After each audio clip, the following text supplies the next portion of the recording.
Hello, I would like to inform you that what you're about to listen to are the views and comments from the host and guests and only reflect their own views and not the community as a whole. I hope you enjoy the podcast, and Eddie, play that banter section. Can you explain to me again what is what sorry, I need to know why you go out your way to watch Starlight Express even though you have said it's rubbish. Right, now to be fair, that's not my exact words. So I want Sorry. I want you to picture in your mind's eye, Yeah. think of the worst plot you can imagine, coupled with some of the worst lyrics in human history, Mm-hmm. and some melodies which, while fun, are incredibly repetitive. But then imagine that all of that is performed by a bunch of crazy talented actors in a custom built stage arena that's got some of the best tech you've ever seen in theatre. And most importantly, it is all performed on roller skates. And then what you've got there is an absolute masterpiece. No. You still not convinced me. No. How could you have anything bad to say about a show that includes the immortal line "Freight is great"? It's just an absolute, that is top of the range writing, in my opinion. Still no. You're not convinced me.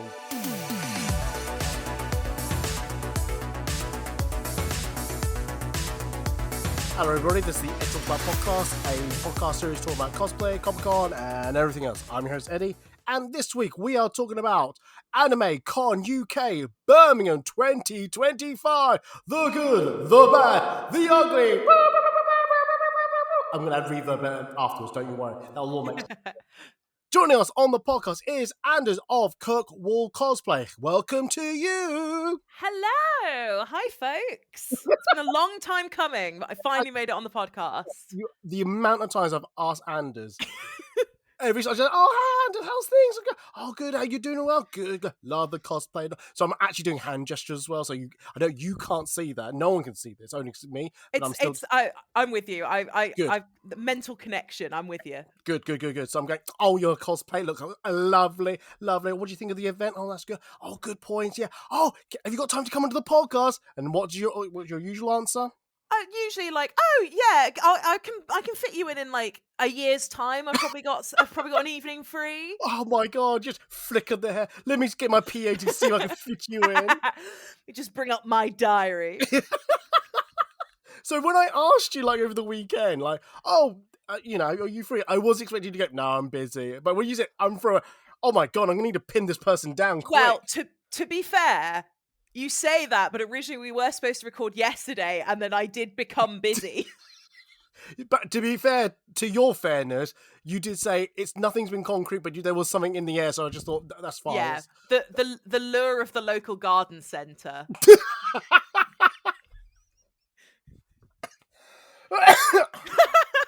Oh my goodness, mate. That's hay fever. Nothing to do with, like, you weren't that funny. It's just hay fever. I'm not dying. Jeez. Oh my god. What did you get? Did you get anything good from the garden centre? I got a small pot of rosemary, which I chose because apparently it's quite difficult to kill, though I have in my past killed a cactus.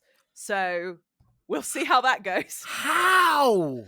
I don't even remember. I know that I think I overwatered it and discovered that there's a thing called cactus rot, which baby 19-year-old me who had a little cactus on their shelf in uni didn't know existed. To be fair, I think I've done that a few times as well. I've killed a few overwater. No, because the top bit looks fine. It looked dry. They look fine. And I know they're desert plants, but it looks sad. Yeah. Oh, he's like, "Oh my god, all this water. Oh my god." Then 2 days later, I'm drowning. Yeah. You look dry. R.I.P. Jim the cactus. You named your plant.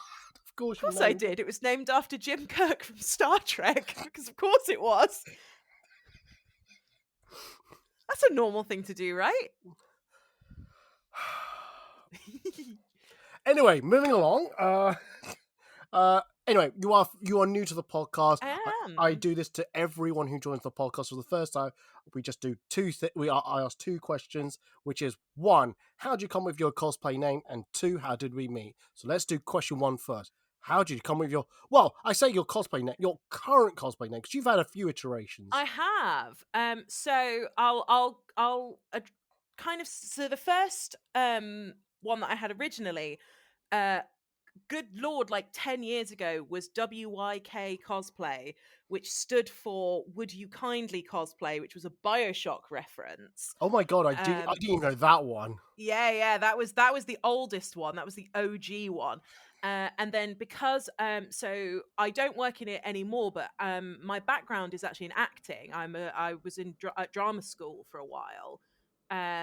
Again, what feels like a very long time ago. So I changed it to what was my name at the time, because I was like, well, you know, two birds, one stone. I can make my cosplay Instagram the same as my like acting Instagram and just do it all together. But then not only did I realize the performing arts professional industry was really not for me, I also changed my name. So I was like, well, I got to change it all over again. And so Kirkwall, as any Dragon Age fans may have recognized, is the name of one of the cities in the Dragon Age games, particularly Dragon Age 2. And both my first and middle names, which are Anders and Dorian, are also both from Dragon Age. I think Oh. I just thought it up. Literally, I remember it really clearly. It was like the Friday night of an MCM London a couple of years ago, where I was just like, I wonder if Kirkwall cosplay is free, and I was surprised that it was, which is quite nice, because actually when I first started cosplaying, the reason that I was WYK cosplay, which is not the most obvious BioShock reference in the world, is because what I wanted was Rapture cosplay, because Rapture's the city from BioShock, but it was already Yep. taken. So it kind of feels a little bit full circle that I did get my video game city name in the end. Rapture cosplay. I think we both know who that is as Mhm. well. Yeah. I didn't know them at the time. I do know them now, and I'm like, oh, you know, I'm not jealous of it anymore. But deep down, you are. You got there first. The fact that it was like several years before me means nothing.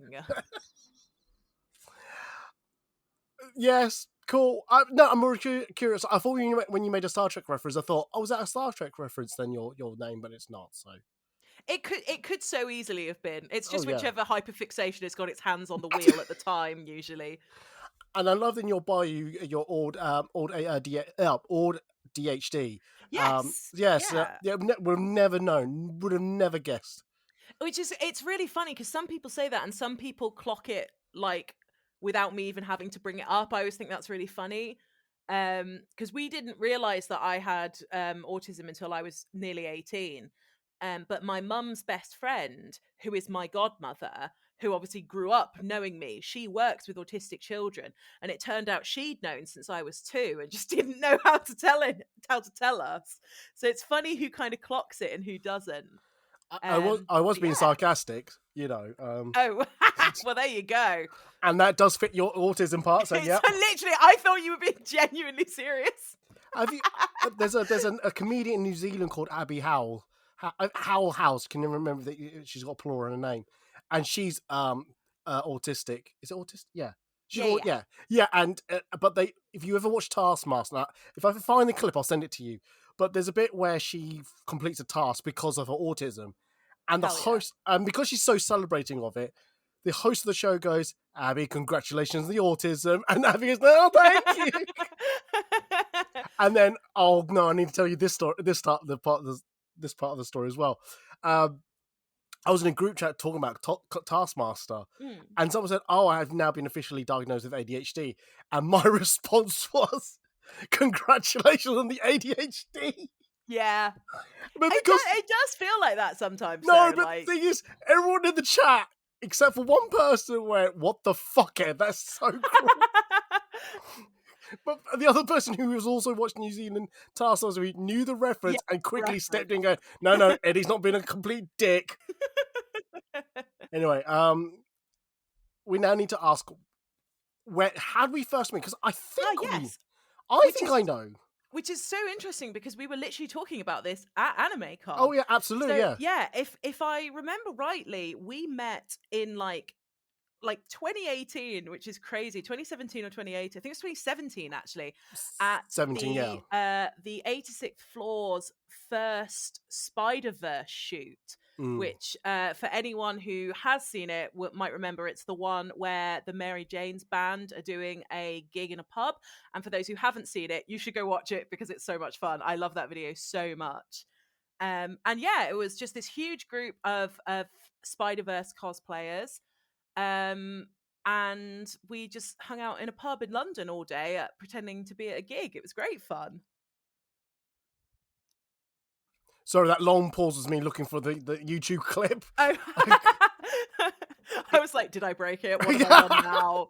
That was 7 years ago. I'm trying to see if there's a date on this. Yep. Well, I know, bizarrely, I actually know when we recorded it in terms of dates. I don't remember when it came out, but we recorded it in July because we recorded it like the day before my birthday that year. Oh, well. Yeah, I remember that really clearly. So I think my birthday was the Sunday and we recorded it on Saturday. Oh, yeah. It came out on October 20th, 2017. 2017, God. Yes. It's a different time. Different times indeed, yes. God, can you imagine what you could have told yourself in 2017 what 2025 will be like? And if you said it would be immensely confusing for me. Oh, because I would be like, by the way, you're gonna have a different name and gender. Don't worry about it. It'll happen quite organically and it won't be a big deal, but just a heads up. Some people will have issues with it, but it's their problem, not yours. So carry on. Literally. Yeah. I was going to say, if I told myself in 2017 what will happen now in 2025, literally the phrase was, it's on fire, the earth. Yeah, in so many different ways.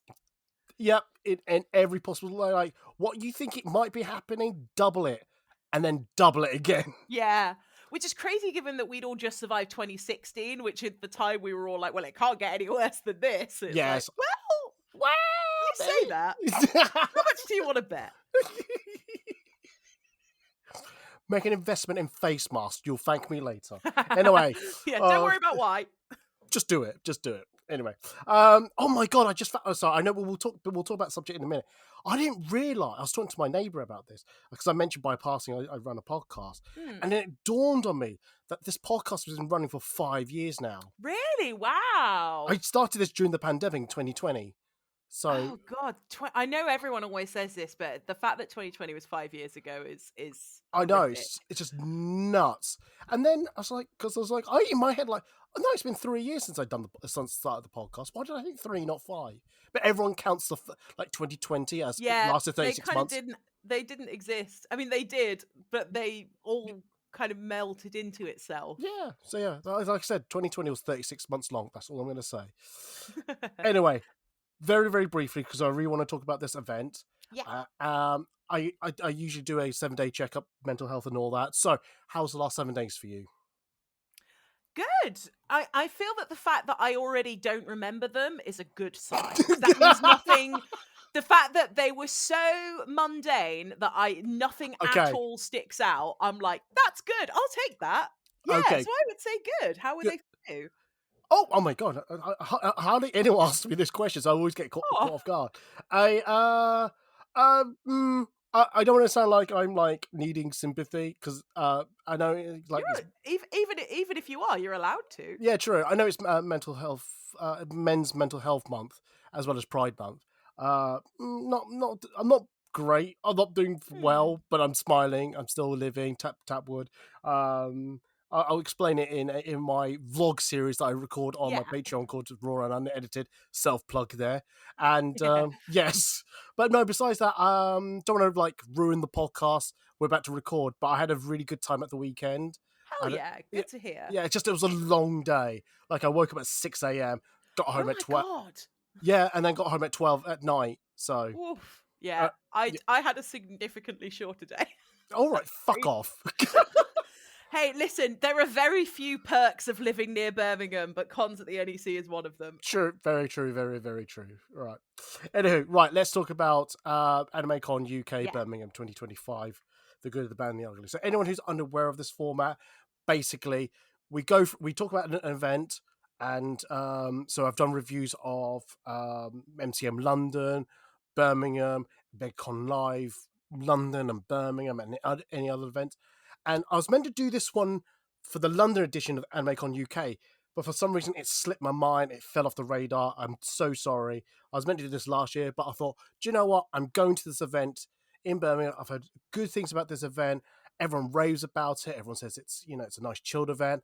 And you know what? I went, sod it. On the week, I booked a ticket to the for the train, booked a Saturday ticket because I thought one day's enough.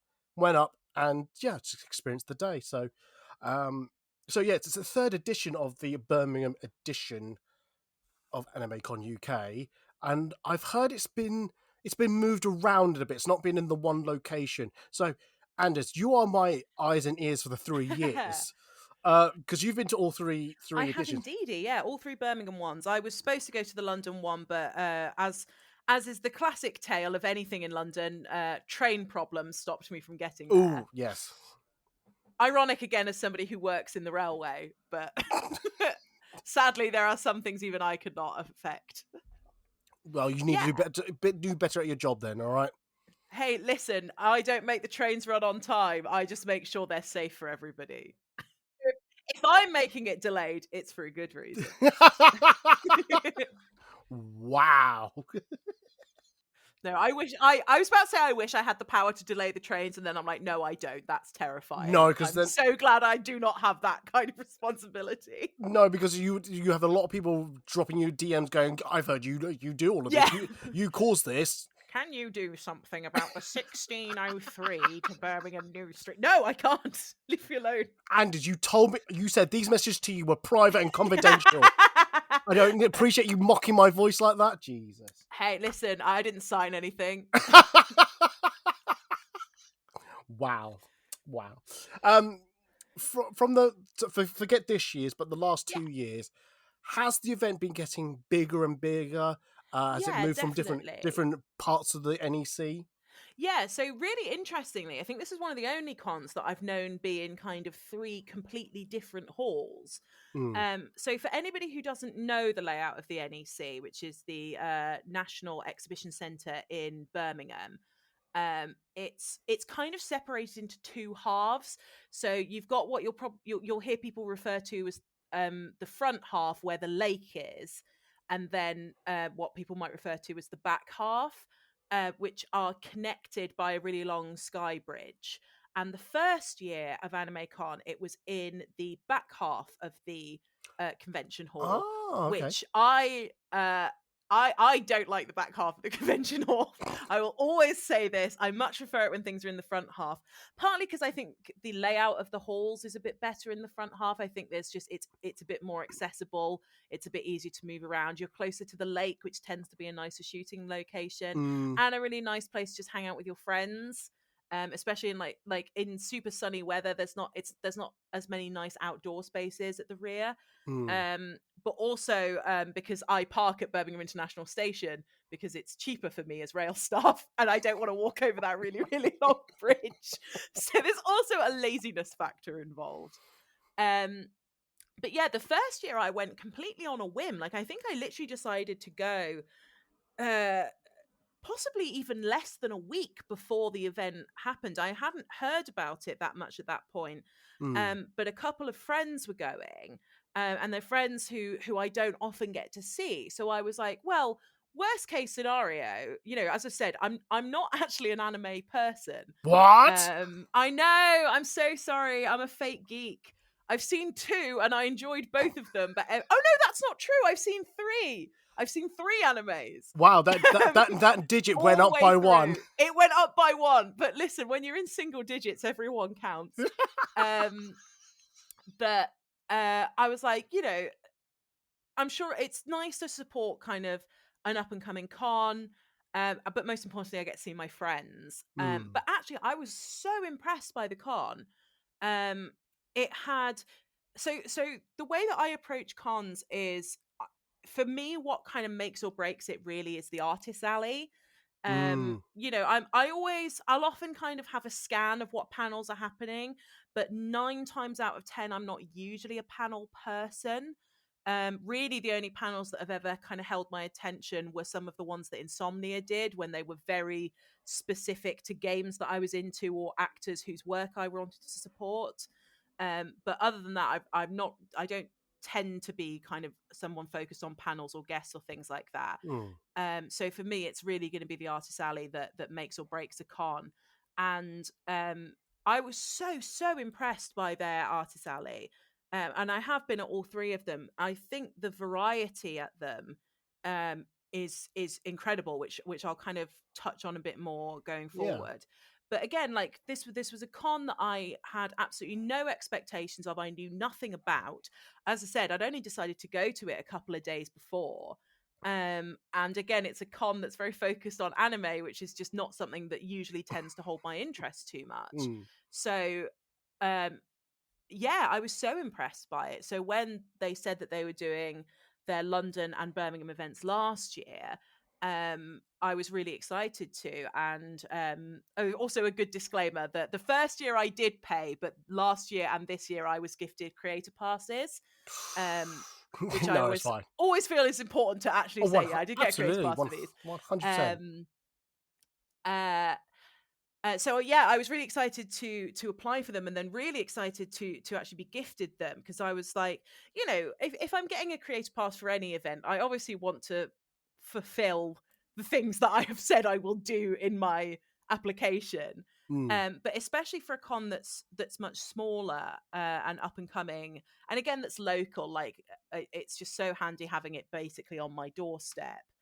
But I think especially because I think recently over the last couple of years, especially post-COVID, I've found that while MCM is obviously still the biggest con, it's always going to be the biggest con. For me personally, it's kind of become too big. Like this was the first year that I didn't do London, and just looking at pictures, it looks like everybody who went had a wonderful time, but I was looking at going, I'm not even there, and I'm getting overwhelmed just looking at these pictures. So being able to kind of promote and support cons that have a different vibe, that though they've still got a lot to offer, are not kind of as hectic.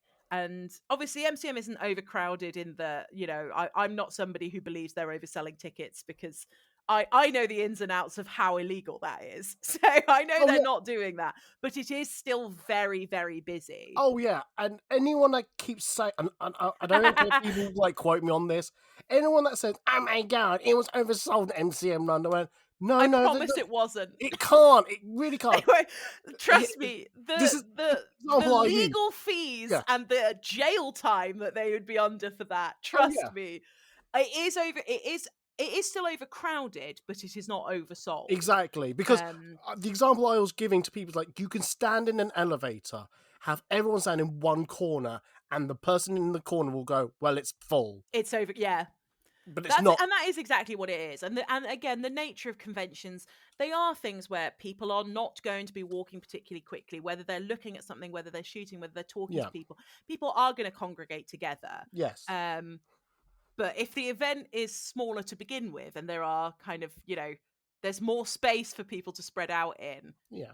That's nice. I like that. I prefer that. No, absolutely. I know what you mean. So that's good. It's nice to hear the history of how AnimeCon has evolved in the first 2 years. Yeah, last year in particular, I really liked it. As I said, last year I went as a creator, so I did both days. This is when it was a 2-day event last year. I think it was a 2-day event the first year as well, but I only did the 1 day. Last year it was a 2, and you know, I had a bit more planning time. I had you know, I did a duo cosplay with a friend, which was really, really fun. And you know, had people staying with me, so I, you know, obviously those are outside of the con's control, but that's always something that makes a con really fun as well, is when you know, it's not just a day trip, you're turning into a bit of an event. I mean, I know it is an event, but an event outside the scope of the original event, which was really, really lovely. And yeah, no, last year, as I think of all three, I've enjoyed all three of them, but last year I would say was my favorite of the three. Might be influenced by the fact that it was not a heat wave last year, and I don't cope well with heat, so I won't hold that against the convention. That's not their fault. That's good to know. Good to hear. Right, so we'll that's it. We'll do the good, the bad, and the ugly. Yeah. So when I say good, obviously positive things. Yeah. When I say bad, I'm talking about that minor gripes, like, oh, I stubbed my toe. That type of bad.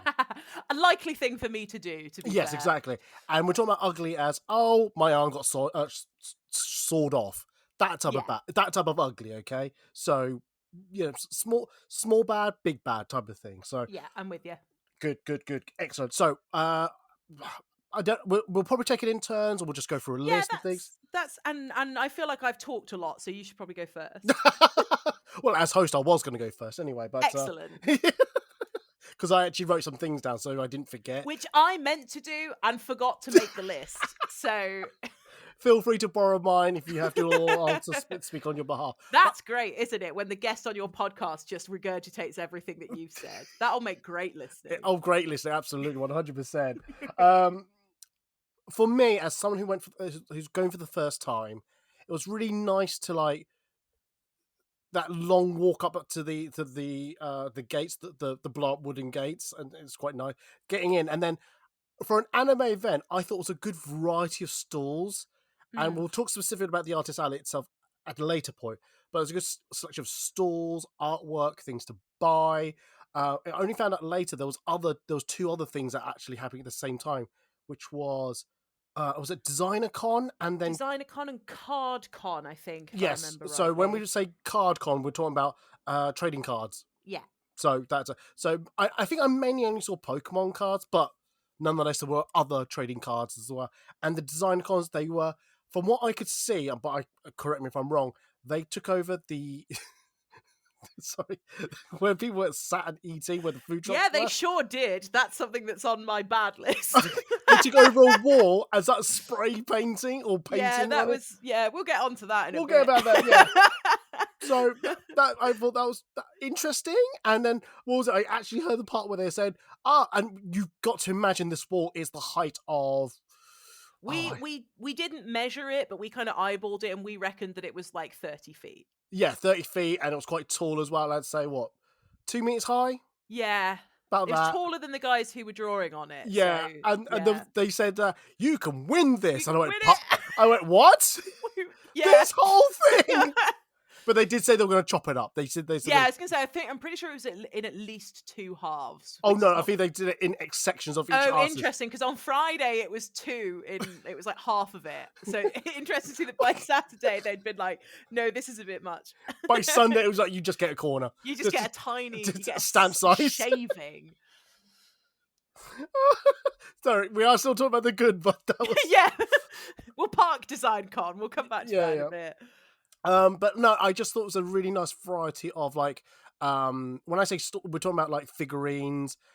Look, I don't know if there were drop shipping, if they were fake or genuine. I didn't notice a huge amount of that, to be honest. Well, Not compared to bigger cons. Yes, true. But I mean, like, there's a range of, like, there's also artwork, a lot of independent artists. There were Waterstone there. I've heard that was the first time that they've been there. So I thought it was a nice range of things. And it felt like, oh, this was like something beginning to become a bigger thing, but not quite there yet. It's the start of, if they can get someone like Waterstone to be there to sell books, as a stall there, and I thought, oh, okay, they've got some clout here. They've got some, some wiggle room, shall we say? So I thought that was a really. I'm not saying like a vast range of things, but at least it wasn't like 50% of it was just Funko Pops or 50%. I actually don't think I saw a single Funko Pop. Oh, I saw. There was definitely a Funko Pop stand. They are There's eternal, always constant. A constant.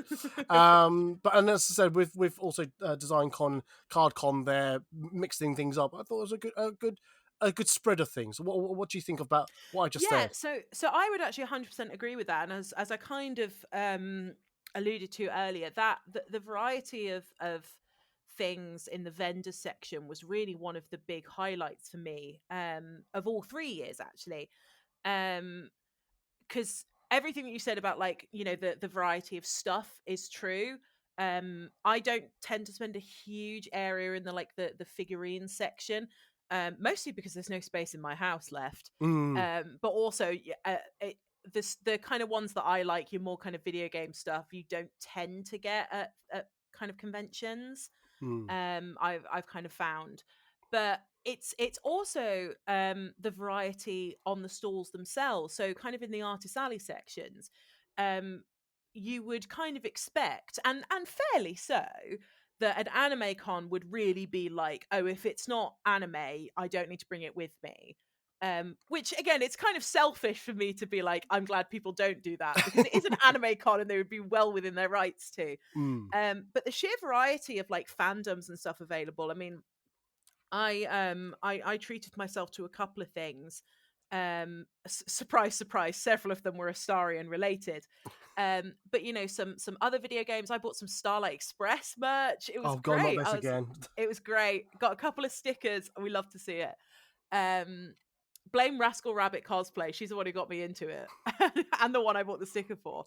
Curses! So that was really nice. But also the variety of artists themselves. I think that because it is, you know, it's the blessing and the curse, right? If when something is just starting and there's not as many people know about it, there is by nature going to be slightly less interest than there might be for something like, say, MCM, where if you are a con vendor in the UK, you know about MCM, and that probably is your biggest kind of target because it's the busiest one, so the one where you're probably going to get the most footfall.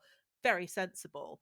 But obviously that means that there are a lot of people gunning for those tables, so a lot of people miss out.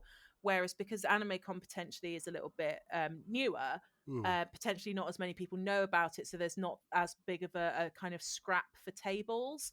So artists that potentially wouldn't be able to get into these bigger cons can get in there. So I was seeing, you know, artists that I hardly ever see, or ones that I'd never actually seen before, which I do find is quite unusual now. It's lovely because you get to make friends with artists and see, you know, what new stuff they're bringing out. But it's also really nice to have an opportunity to actually get to see work that you've never seen before. So I really liked that. I would say as well, everyone listening is like, what are they doing at this convention? I'm also not a card trader or a card collector.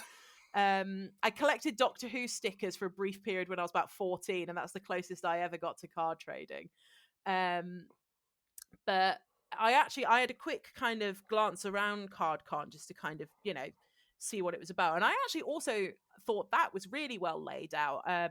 Even something simple like the fact that the carpet was a different color in that area. Oh, I didn't notice that. Yeah, it was yellow, which I thought was a really good idea, because it really clearly it didn't make it kind of, you know, stuck out on its own like it was, you know, the odd one out, but it also meant that if you were there specifically for the CardCon area, you would have been able to find that really, really easily. Which obviously, you know, some of these conventions, especially if you're not used to them, can feel super duper overwhelming. I think kind of having that good, you know, this is where this area of the con is, this is where this area of the con, I thought was really good and really helpful. But yeah, I also like the Waterstones were there. They were also there last year, which I thought was very, very funny. I was really amused by it last year, but actually I do think it's a really good idea because I am a nerd, and anything that encourages people to buy physical books makes me very happy. But also, Waterstones have a huge anime selection. Oh yeah. So it absolutely makes sense that they would have a stall there. I thought it was really cute. All the little cosplayers going around the Waterstone stall. That warmed my little heart. Oh, that's good to hear. That really is good to hear. I mean, I was going to say good range of artists. It was on my list as well, so we'll give that as your one too that we spoke about. But yeah, no, I was really impressed about how many independent artists were there to sell their merch and things like that. And yeah, it was just really good to see that. I kept doing laps, and I wish I could spend money on each of the artists, but I ended up spending oh my god, I spent my money on an artist. I think the store was called Thumbs, and I saw this Batman the animated series licensed artwork, and I looked and I went, "Oh no, oh no!" Yeah, the second you said licensed, I was like, ah. Yeah, and I was like, looking at it going, because I went, "Oh, it's not." I asked her how much it was, but it wasn't trying to justify buying it. I already bought it in my head. It's reasoning. Yeah, you just need to know what the damage that you've already committed to is. Yeah, exactly, and the reasoning why I bought it, not because I had to convince myself, because I've already done that part. It was more about how do I justify it to other people. Yeah. Oh, yeah, been there. I'm still trying to find the answers, but yeah. And the worst thing is, I haven't actually have it in my hand yet. They said they're going to deliver it to me. I'm going, oh, Oh, yep. So I hope yep. So I'll tune into the next podcast if yeah, it's to see if it's arrived and arrived or framed and not. Yes, beautiful. So I'm sure it will be. I'm sure it will be. I'm sure it will be. Oh yeah. Anyway, let's move on to the next thing on my list since we've done one for you ish, and we'll do one for you in a minute. Proper. Yeah. I want to say also, I've always moaned about MCO London being a bit too heavy on the stalls things and not provide enough entertainment or just things to do or freebies and things like that. I've always moaned about that. I think AnimeCon has added quite a good range of things for people to do or to look at. And so when I say freebies, I will include things like looking at statues and things like that, and yeah, kind of free exhibitions. yeah, exactly. And for an anime con, that's the culture in Japan. If you don't have decal vinyl cars that has splurged anime girls all over it in those that neon blue, teal color, pink, hot pink, it's just not right. And see those cars designed like that, I thought, wow, that's actually quite cool. I also thought that was really cool. I've Yeah. never seen those before, and I was like, oh, this is great. Exactly. There was a sound stage for people to see people do their, I'm going to call it TikTok performances because that's all I see on TikTok is people doing those dances, routines, and all that. There was a lightsaber training thing. There was a creator stage as well, doing panels. There was a photo booth run by Tokyo Toys. Obviously, you get to meet the voice actors from the anime. As I said, the vinyl car. The other thing I want to mention, and it's just not in too much details because I'm doing a video about it, is the Maid Cafe. And I've always been quite dismissive of the Maid Cafe being that's weird. But this weekend I went in quite open-minded. Actually, I went, do you know what? I'll give it a go. And again, to spoil my own video, I actually enjoyed it. I actually had a good experience with how it all runs and what it is and things like that. And I could see from the outside, it is quite a weird concept. But if you got to go at it and then make up your mind. If you still think it's weird, fair enough. That's fine. It is what it is. It's nothing. It's harmless fun, I like to think, and yeah, I had a good fun. I've got right here with me. I think I posted on Instagram. I've got a Polaroid picture with the Maid because I was part of the service. I think they said, oh, I think they said you could have a chickie. Where's a chickie? So I was a Polaroid photo, and I went, oh, for a couple of quid, and just to get the experience, you know what, I'll give it a go. And I think I did very kawaii type of pose and things like that. So if you want to have a see, I'll try to link it in the podcast description. But there's a picture of me doing Polaroid kawaii with a Maid, and it was a fun service, a fun day. Have you done the Maid Cafe? I haven't. That's I have nothing against it. That's just far too much human interaction for me. No, it looks lovely and cute and fun, but if I have to talk to people, then I'm like, oh god. You don't have to really talk. You just have to talk to them, just to just to place your order. You can play games with them if you want that type of human interaction. But if you don't, then it's fine. I'm not saying it's overpriced, but it's just for something that's served to you and things like that. It's not too bad. I had a cup noodle, a fizzy drink, a lychee and strawberries, I remember, and that was actually quite nice.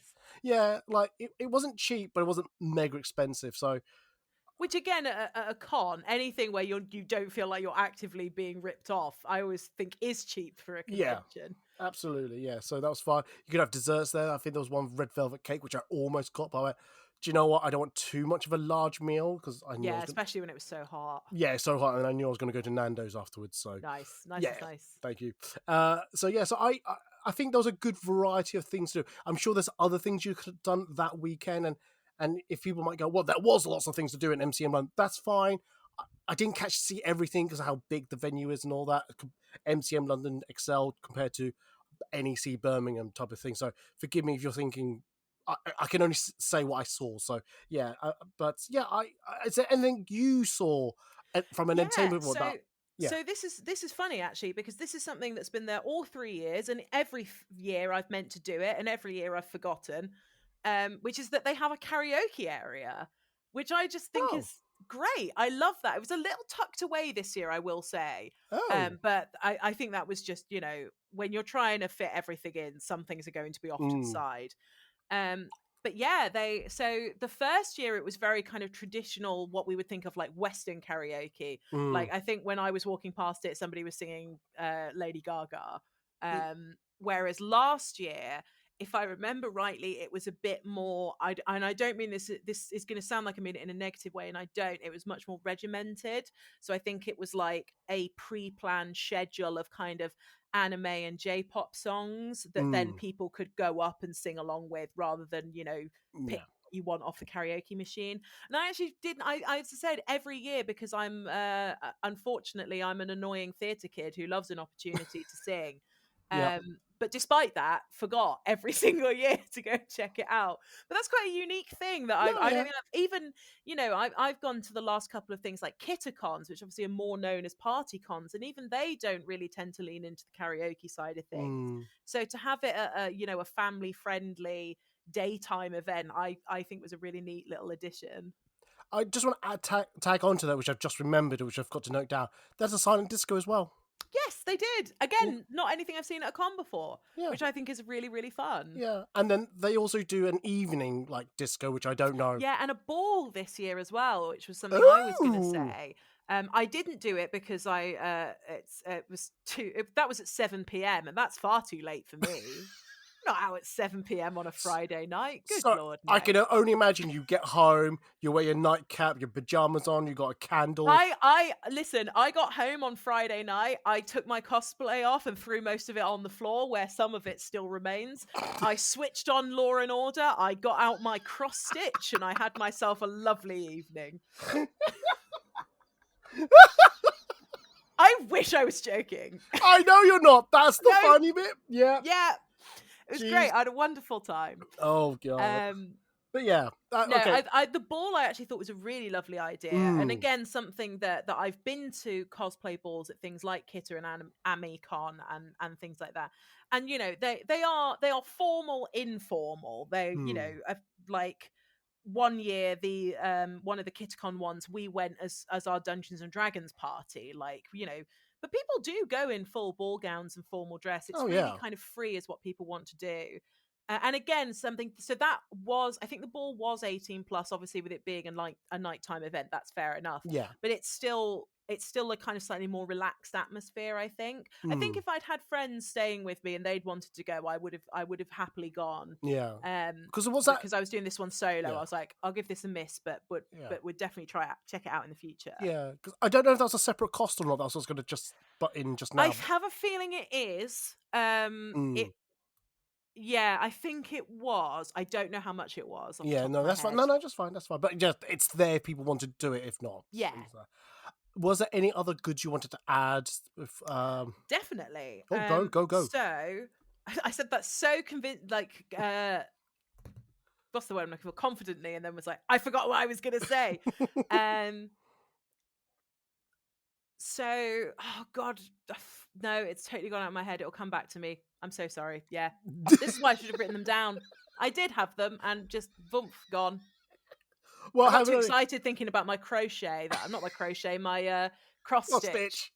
Forgotten what I was supposed to be doing. We'll put a pin in that, and if you remember, we'll come right back to the pin. Be like halfway through the ugly, and I'll be like, I've remembered. And if people only half listen, go, why is this in the ugly section? I don't understand. All right, okay. All right, okay. If that's the case, then we'll go to the bad. Do you want me to kick off again, or do you want to kick off? Oh, well, do you want to go first, and then I can tag on if I've got anything kind of similar, and then if not, we'll flip over. No problem.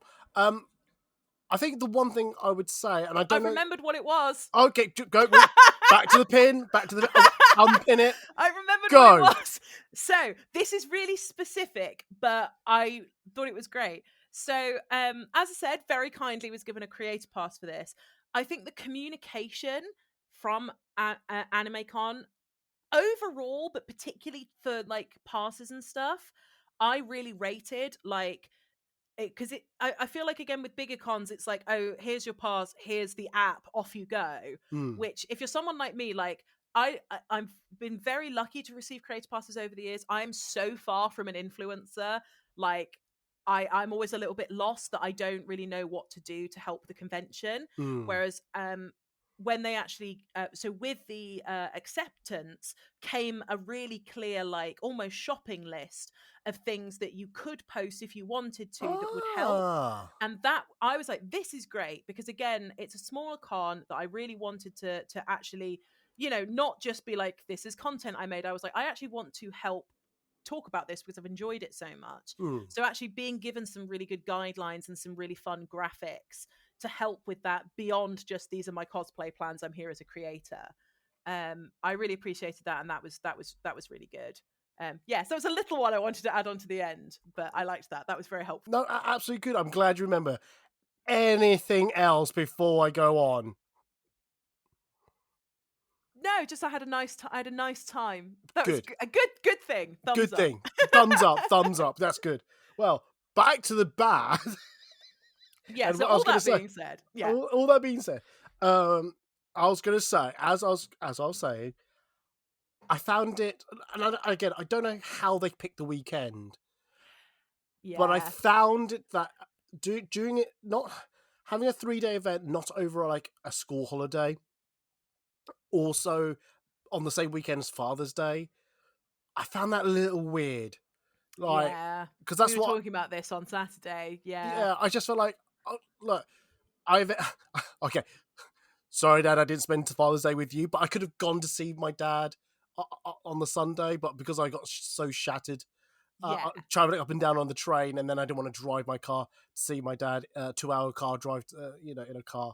I was a bit shattered. I was like, yeah, it's a bit weird for that. And I don't think my dad would appreciate AnimeCon, so it's not You really never his know. thing. You never know, but I definitely know. Uh, no, so I just found it a bit of a weird weekend, and we'll talk about the 3-day thing a little later.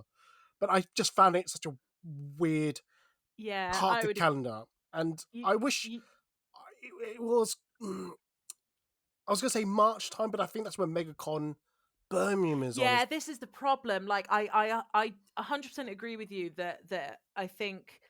I mean, like I said, I would have. I have to book it off work, even if it's on, holidays and everything. Mm.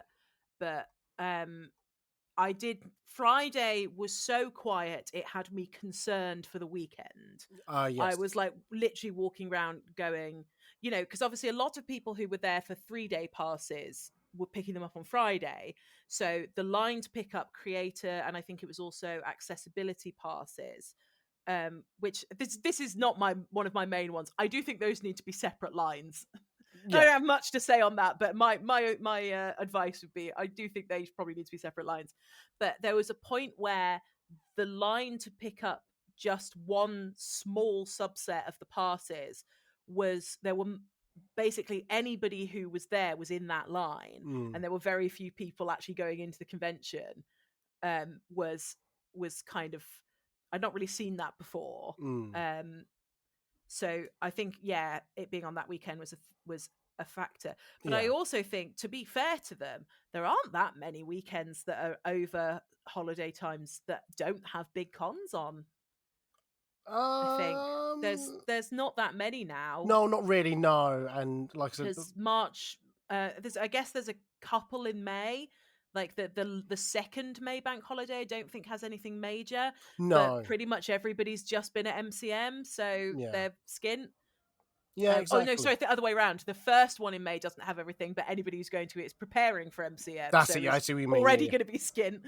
Um, So yeah, yeah, I just found it a bit of a weird weekend, and a lot of people did say, "Oh, it's a bit weird. It's not over at school," because I think kids would love this. I really would. yeah. I saw a lot of kids there on the Saturday, which was Mm. really, like, again, quite heartwarming to see, Yeah. kind of, little nerds really having a nice time. Absolutely, yeah. So it's just a shame that, I mean, yes, you could say that, oh, Father's Day, you could take the family to AnimeCon to spend it there, but I'm like, you're not. It's not really Father's Day present Yeah, for the realistically, how many people are going to be doing that? Yeah, exactly. So I just think to do it off that idealism, I'm not convinced myself, but I'm happy to be wrong. So yeah, I just felt the way they placed it in the weekend was a bit weird. Is there a bad for you before I go into my next one?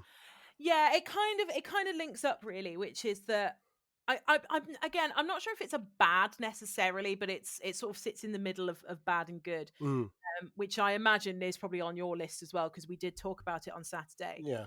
Um, I understand why they wanted to expand into a 3-day event, but I Mm, think with the con where it is at the moment, bearing in mind, it's still a baby con, yeah. it's a toddler, it's 3 years old. I think potentially that it has been expanded too soon. Mm, Because as I said, I did the weekend last year, I did both days and had a really lovely time. Whereas this weekend, I originally was going to do all 3 days. And again, in all fairness, the heat and Father's Day was a factor. mm, But I actually was like, I had decided within a couple of hours of Friday that I wasn't going to do Sunday. yeah. Because I think the con is still quite small, and that's not necessarily a bad thing. Um, but I think if you're taking what you are still, if you're still building a 1 or 2 day event, you need to finish building that weekend before you add another day to it. Mm, And I think that is reflected in how quiet it was on the Friday. Like I yeah. said, I was concerned for the con itself at how quiet it was on the Friday, Yeah, yeah, and then yeah. relieved when I got there on Saturday to see that it was much livelier. Do you know why though it was more livelier? Well, I assume just that because it was a Saturday and there were more people No, there. no. Because I was there. Oh God, of course. I'm so sorry. Oh, Anders, come Well, on. I just thought that was a given that didn't even need to be stated. Great save, great save. Thank you very much. 3 years of drama school and didn't go to waste. Clearly, Yeah, clearly. Didn't thanks. go, I'm here all week. didn't go to lying school, but still. Anyway, Come on, drama school is lying school. true. Can I come off the back of that then? Please do. For someone who's gone for the first time, didn't know what to expect. I know this sounds very mega bad, but it's not. But I'm glad I went for one day. Yeah, I because felt I actually hearing because you were there for pretty much the whole day Saturday, right? correct. Yes. Yeah, whereas I mean, this again is quite normal for me. In my old decrepit age of nearly Yeah. 29, I don't do full con days anymore. Yeah. 29. Oh my god. Oh, God, carry and on. I feel every second of it. So yeah, we typically when we're in a group kind of aim for midday-ish. Obviously Friday actually didn't start until 2 p.m, which I will say that was great. More yes. cons should not start until 2 p.m. 100%. That. I got so much done Friday morning before I'd even started getting into cosplay. It was and that included a lion. It was wonderful. Yeah. It was great. I went to the post office. I did some clean. It was brilliant. Yeah, but I typically kind of don't do the mornings of cons. It's very rare for me to still be there at closing. So I probably actually, even though it was over 2 days, probably didn't do much more than you did. Yeah, And no. I very much felt like, again, I didn't go to any panels. I didn't meet any of the actors, who I'm sure were lovely. But again, it's a bit awkward if because you don't watch anime, you don't know their work. So and I didn't this time. Exactly, and I will say that I think for me, because though I did take my camera bag with me, I didn't take any photos, and like yourself, I didn't go meet the voice actors. So I think if I padded that out with doing photos and met some of the voice actors, yes, I could have done 2 days worth. But because so last year, sorry to interrupt, but last year we actually sort of accidentally met a couple of the voice actors, which actually has happened to me a couple of times. How do you don't carry on, just carry on. Well, it literally has happened multiple times that it genuinely has been accidents of just kind of happening to be there when they're walking past and ending up chatting. Sorry, this is a complete tangent, but it's my favorite story, so I'm going to tell it very quickly.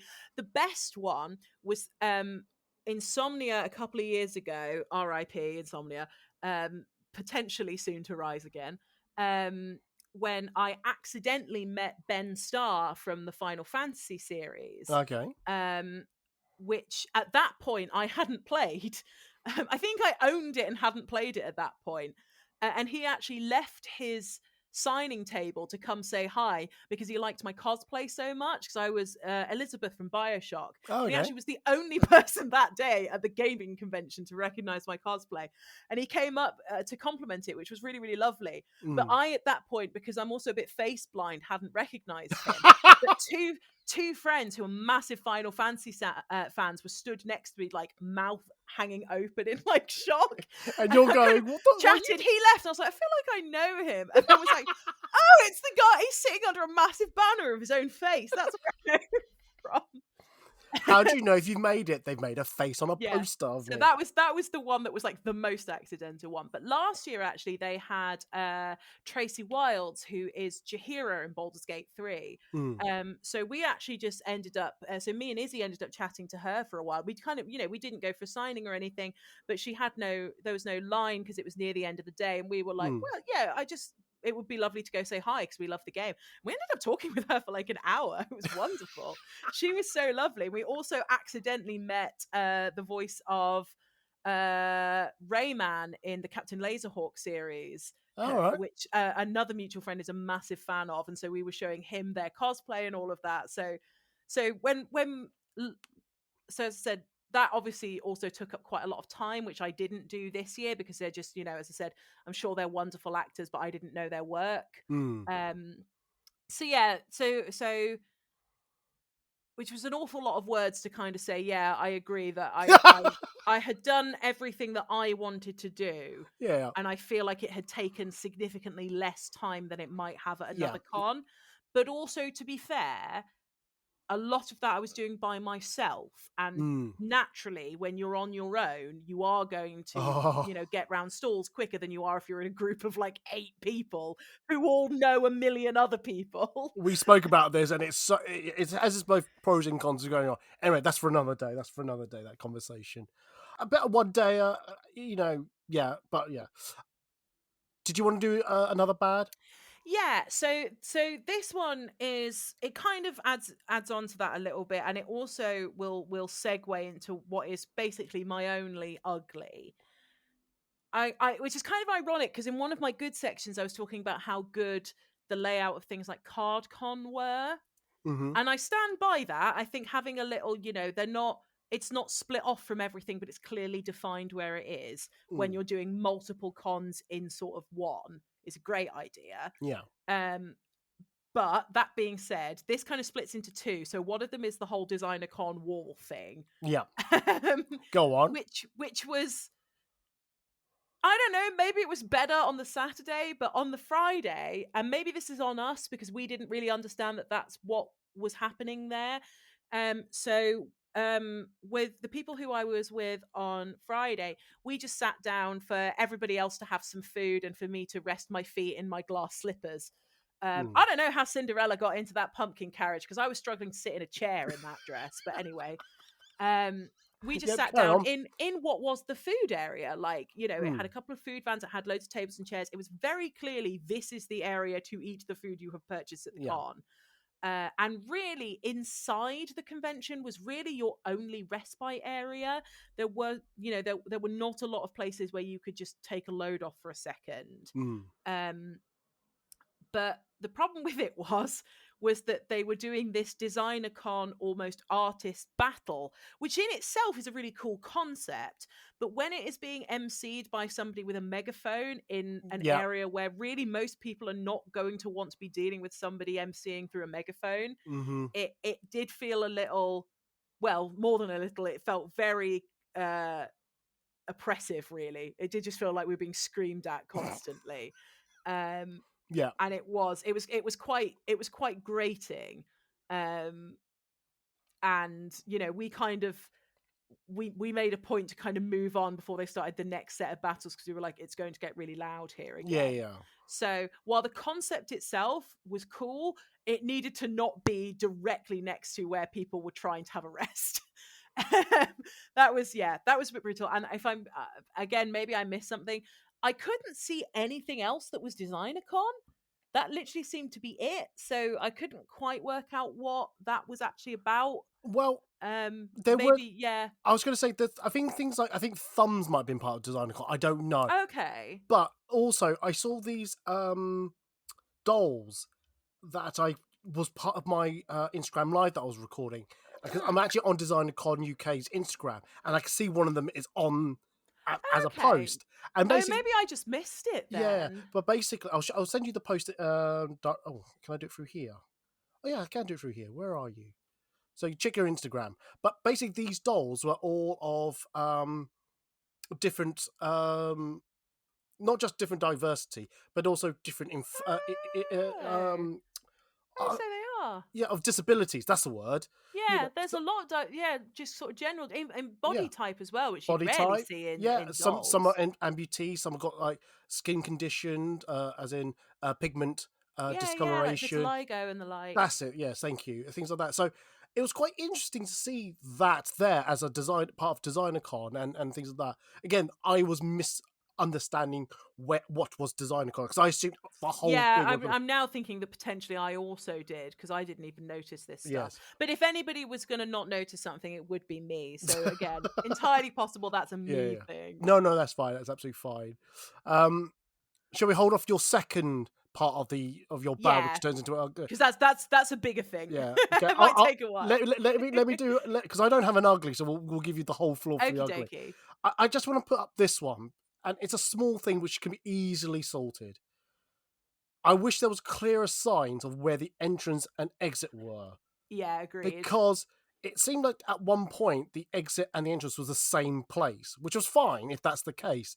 But by the time I got to the end of getting to where the big hall was, because the issue was that because they made you walk up into the hall and then into the venue, my brain was thinking, oh, I'm in Birmingham, NEC, therefore the exit is near where the doors are, Yeah, it's where the shutters kind of where the are. shutters are, and my brain was like, oh, why can I not get out of here? Oh wait, because I'm not at MCM. I'm somewhere else. So I had to walk back up to where the gate, that inflatable gate was, walk back down the ticket, shall we say, line was, to get back to the Shutter Hall.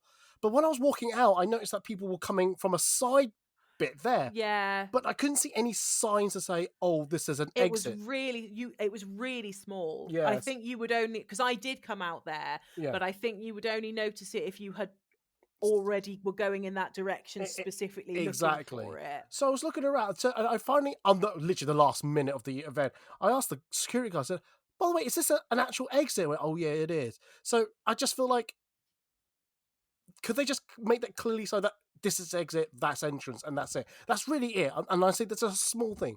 Small thing, because I think it would have helped. No, I wouldn't say it wasn't busy enough so that, flow of traffic was congested, but I think clearer signs that we knew that was an exit would have been easy for me to get out quick if I wanted to. That was it, really. Which is interesting because that actually ties in quite well with my sort of ugliest bit. Oh right, well I But mean, I'll do the bad bit first. oh yeah, okay, you do your bad then. Yeah, I feel bad saying bad, but I know that is the theme of it. Yeah. Again, I feel like so much of this is it's to do with the fact that they are new and they are trying. There's a Yeah. bit of trial and error going on, I Yeah, think. 100%. No event's So perfect, so yeah, of course not. I mean, there's cons that have been going for 20 years that still have things to work on. It would be insane to yep. be like everything has to be perfect. Mm. But I found the layout of the actual stalls themselves, particularly in the artist alley section, was I can't think of a word for it other than bizarre. I've never ever seen an artist alley laid out like this. Typically, I know everyone listening to this probably knows, but just in case anybody doesn't, typically in an artist alley and really any kind of con vendor stall area, you're going to have kind of long, usually like between 5 to 10 tables worth lines of tables that are laid out almost like corridors. Mm. So that the flow of traffic moves a bit more naturally. If you wanted to, you'd be able to easily look Yeah. up and down the rows with relative ease.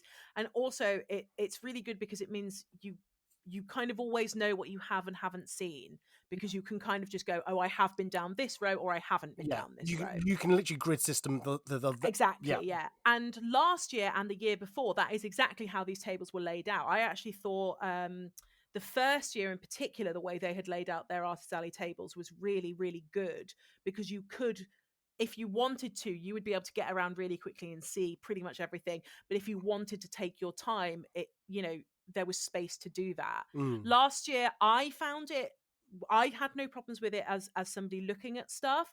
I will say, the danger of repeating what someone else has said rather than it being from their mouth. But I do know that a lot of vendors had some problems with the layout last year. I don't know the specifics of it, so I won't kind of spitball. That's But fine. I know that they had some problems with it last year. So I find it quite interesting that when one of the main pieces of feedback last year was that some vendors really struggled with the layout, that this year, to be fair to them, the layout was different, but it was really strange. So Mm. everything was laid out almost in the only word I can think is like islands.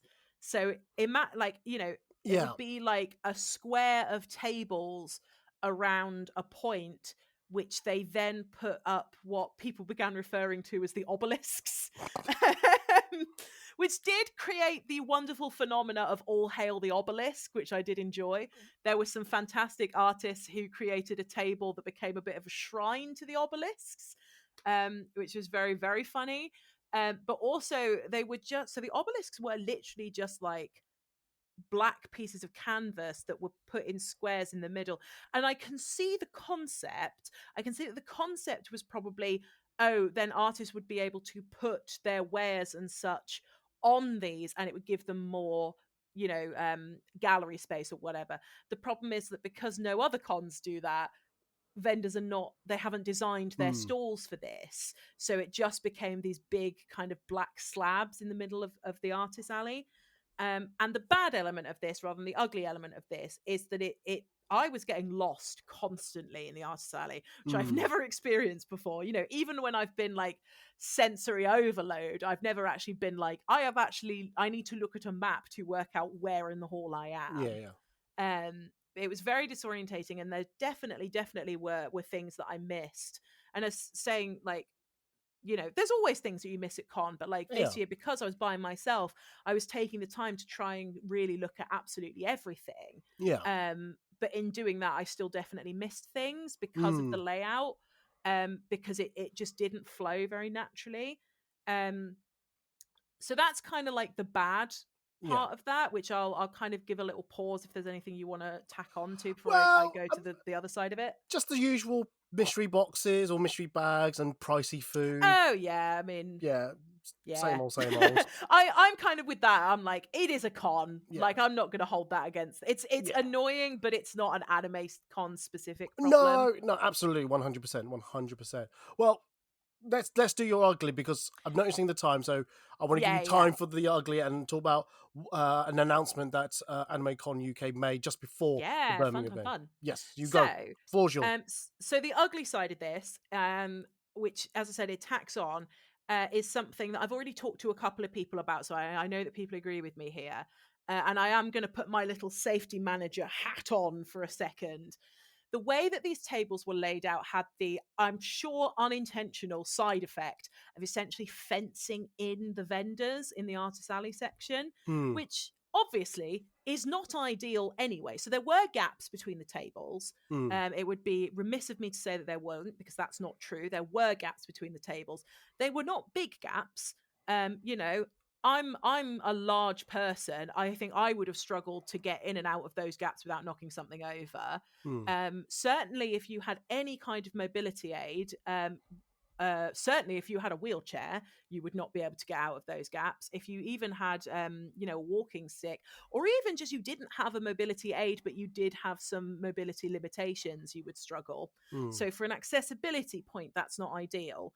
My biggest concern with them, and it is something that I'm going to pop into their kind of feedback forms, which they send around, is that in the event of an emergency, and it's a big, the NEC it's the biggest convention center in the UK. It's absolutely massive. It has loads. There were at least 3 events on just that weekend.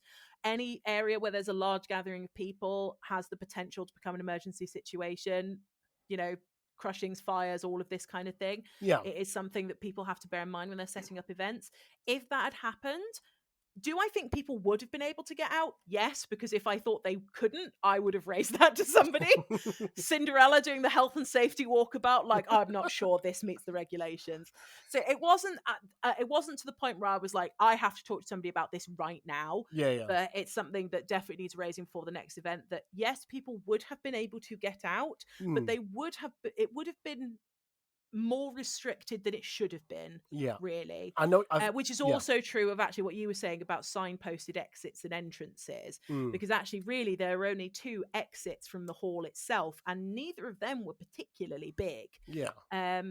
So it's like I said, it's not an ugly in that this ruined the con for me or anything. Certainly not anything like that. But it's just something that I would really something that you noticed to look at for the future. Yeah. And again, it's probably something that only someone like me who has safety qualifications would pay attention to. Oh yeah, you absolute nerd. You know. Yeah, yeah, it is. And you know what's really funny? When I started this job, I was like, "Yeah, I'm never going to be that kind of safety manager. It gets you, it creeps up on you." But yeah, I just it's as I said, it's an ugly because it's a concern. It would be a concern if it wasn't fixed for next year, I would say. Well, they just need to potentially think about their entrances and exits for a safety perspective, as well as an experience perspective. So really, we're talking about big uppercase B or lowercase u. Yeah. It's as I said, it's certainly far from a con ruining thing. Yeah, I know what you mean. And again, like I know this is again what I've heard other people say. So I'm not going to spend too much time on it because it's not my first-hand experience. But I know when people did raise kind of concerns about primarily the accessibility side of it, they were struggling to kind of explain it to staff. Which again, I really do think is a bedding in problem. That doesn't mean that that's not, a poor experience that some of those people had, and that doesn't mean it shouldn't be addressed. Yeah, you're not. But just to confirm, you're not talking about the spacing between the aisles. You're talking about where. So, the spacing in the aisles was great, actually. The space in between the actual tables themselves. That because they'd done it in this kind of grid rather than in lines, it meant that artists had kind of been like put in almost in like a little artist's pen.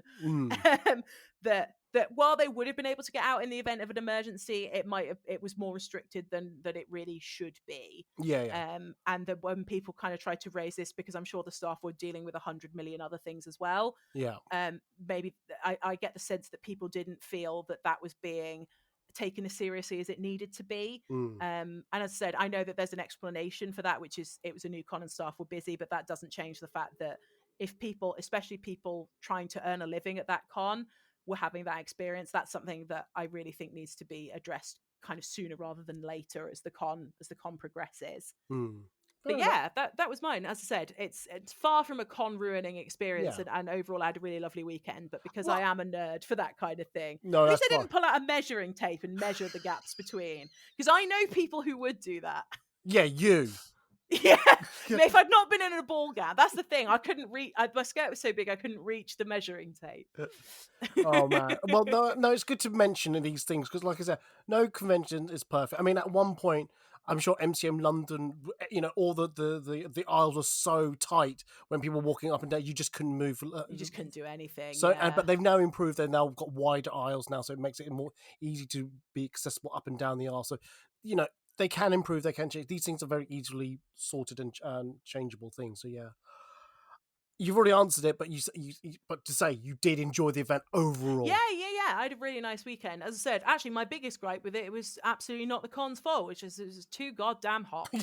But it's June. And climate change exists. We cannot blame AnimeConUK for the fact that it was 25 degrees. No, I was absolutely. I wasn't too hot, but I felt it. I'm very glad I changed my cosplay. I'm a bit nervous because I'm a secret con at the weekend where it's also meant to be about 25 degrees, and I will be wearing several princess dresses with nothing to change into. So. But it's less walking around, so I'm hoping that the castle that it's at will be a bit drafty. All I'm hearing is a you problem, not a me problem. That's what I'm hearing. Oh God, totally. Very aware of this. And if I was sensible, I would change cosplay plans. But I don't want to. You're a cosplayer, so of course you won't. Yeah, I've already done that once this week. I'm not doing it again. Jesus. So I alluded to this big news at the, that was announced before Birmingham event came out, which is that AnimeCon in 2026 will be up in Manchester as well. It will, yeah. So as well as it seems like there will be a Birmingham 26. I'm not too sure. I don't know if I would be London. very surprised if there isn't. Very much. Well, if they might not. If they might, if you're bringing a measuring tape. Uh, No, there will be, but I won't be allowed at it. It'll be like, you know that episode of The Simpsons where it's like no Homers? It'll be that, and it's no Anders. But that Anders it. Yeah, Anders. Yeah, we were allowed one. So they found someone else. Going back to there's going to be a Manchester one. So, well, I'm assuming there's going to be one. I made some assumptions before, and they've gone really fat on my face. But, but no, assuming there will be one next year for Birmingham one. So there'll be 2 events. One in Birmingham, one in Manchester. So the one in Manchester is actually early. So early in the year, so I would say, I don't know if that's really 28th of February to the 1st of March 2026 in Manchester. How do you feel about that, having another event up in the north of, shall we say, of the M25? I am a huge fan of any convention that is not in London. So the fact that they've been like, yeah, we're going to do another one, and it's not in London, I'm like, tick, you've hit my main requirement for a convention, which is I do not have to go into London. Yeah, I really like the idea of it. I've only been to 2 events in Manchester previously, both of which were megacons. But enjoyed both of them. I'm very lucky that I have friends who live very close to Manchester, so it's always an opportunity to see them. And yeah, no, I think it's a really good idea. Manchester really seems to be becoming kind of the it girl for cons. There's a lot moving up there. Yeah. Which I get, because it's one of the only ones that's got the convention centre right in the city centre. So it's a good location that's really easy for people to get to.